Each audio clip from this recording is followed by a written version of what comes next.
You mentioned having a trial with WWE. Talk to us about going down there, and then the other companies you've had opportunities with. I know you've done some things with Ring of Honor, like had some travels Yeah, with them. But tell us a little bit about those. yeah. The 2015.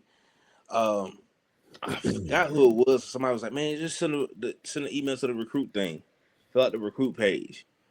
And I didn't think too much about it. You know what I mean? I was just like, "Okay, there ain't nobody really gonna take a look." But I filled it out, and it, you know, just so happened they picked me up for a tryout. I want to say Brady Pierce was also down there. That's the name from the Carolinas. You know, he's gotten to acting more, but me and him were down there at the same time. At that same tryout was Mata from Tough Enough, Bianca Belair, Otis, Lacey Evans, a couple other people that had did Tough Enough. What's his name? Big Yeti, Josh Breda, he was there. Uh, Baba Batunde, who was Uha Nation's like second in command when they were doing the general type gimmick. He was Mm-hmm. there. The purple one who shall not be named. If anybody gets that reference, he was there as well too. Uh, and there was a couple guys as well that have been doing independent stuff. Max Costello, C.J. O'Doyle. Uh, it was Laredo Kid. He was actually my roommate the entire time. It was a really stacked tryout that a lot of people got looks from. Mainly, the biggest one is Bianca Belair. Let's just put that one out there. Um, Mm-hmm. and it was a crazy 2.5 days, man. The coaches at the time were Billy Gunn, Matt Bloom, Norman Smiley, Robbie Brookside, Joe Briscoe was there, Lita. I want to say Elias was one of the people who were already signed as a helper as well too. He actually was one of the helpers. I remember that vividly. He was one of the helpers. Um, but yeah, it was a crazy 2 days. What was funny was is that for me, I had an asthma attack the first day, so I had a rough first day. But there was these two guys that were brothers that were power lifters, and when they broke for lunch, they went to their car because they just drove up about 30 minutes to an hour up, got in their car, left, and didn't come back.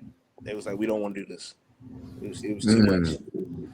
uh, which was wild to think. Like this is the dream for a lot of people to be in this position, getting a look. Not a lot of people get a look, but to get a look, a real look, and they just quit because they was like, "This is too much, and we don't want to deal with it." Mm-hmm. But me having an ass attack the first day, and then really rebounding the second day, and on the second day getting praise from Matt Bloom, and then also after we broke down, Gerald Briscoe pulling me to the side, and and that typical old man type voice. First day was shit, but brother, you made up for it, and I felt that old man strength.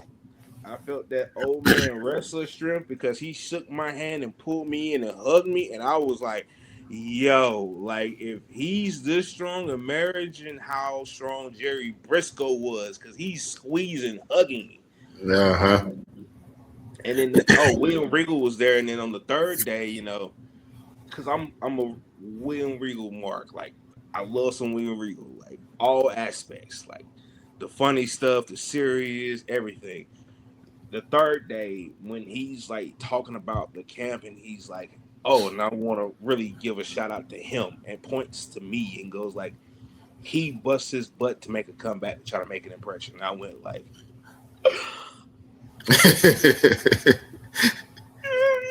not like oh, but I'm like, and deep down, like I'm like, man, that was like, man, it was a rough one. Like, and even so, Norman Smiley, and Robbie Brookside just being there the entire time talking to me and stuff. And I'm just like, God bless both of y'all. Y'all both are like, they're two people I like. Everybody loves Norman Smiley because he's such a good guy. But Robbie Brookside made a very big impression on me as well because I knew of him, but just the fact of like that and then me going back and research, I was like, yeah, he's like top of the tier of my book. But of course, nothing came out of it. But the fact of having that experience and being able to like go like, man, that's something a lot of people my first year would have said that would never happen for me. Like I started in 2008, 7 years later, I did that. No one probably would ever say, yeah, man, he'll get it. No one ever said that. Like it was everybody else, but for me to get that opportunity and to get that look, it was like a priceless experience.